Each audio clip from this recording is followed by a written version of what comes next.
Sveiki! Es esmu Valsts aizsardzības dienesta karavīrs Artūrs Beldovs un šobrīd dienu 25. kaujas atbalsta bataljonā Alūksnē.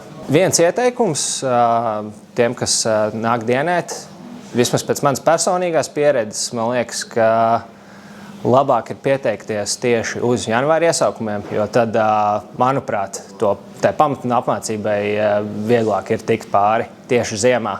Jo es nevaru iedomāties, kā es tos maržus būtu nogājis plus 30 grādos vasarā. Tad mums katru nedēļu bija marši. Un man liekas, ka tad, kad ārā bija vēss laiks, tad viņas bija pat, godīgi sakot, patīkami iet.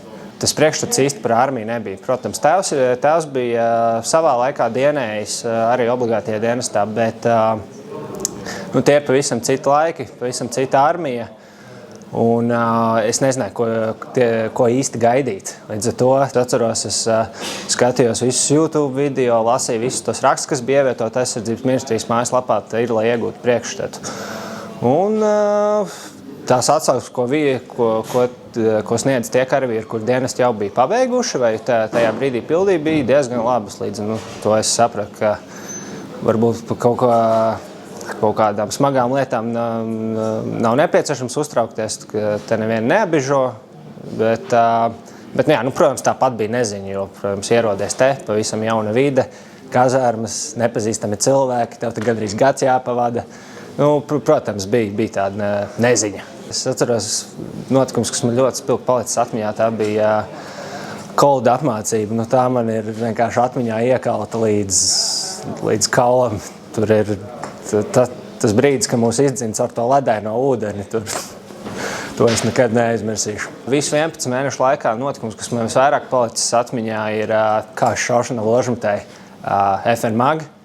Tad vairākas dienas bijām Ādušu poligonā un vienkārši bērām lentes pēc lentes ar kaujas munīciju pa mērķiem. Tas brīdis, kad tu reāli, te jau vai kā filmās, vienkārši ņem un ber ar visiem trasieriem un redzi, kā tie mērķi krīt, kā dūmi lido, ka tu reāli trāpi, ka tev kaut kas tāds sanāk un tev rokās ir tāds ugunsspēks, viss tā pulveres marža, tas kā čaulītis krīt, tās skaņas, tas ir, tā bija tiešām superīga pieredze, vienkārši neatkārtojama, šausmīgi patika. Tad jaunajiem vada karavīriem, protams, vajadzētu sākt ar to, ka es iedrošinātu viņus pieteikties brīvprātīgi, jo, tomēr dienēt, ka tev ir tā pilnā kompensācija, nevis tā puse mazāk, ka tu esi iesaukts, tomēr ir bijuši labāk, var arī daudz vairāk naudu iekrāt.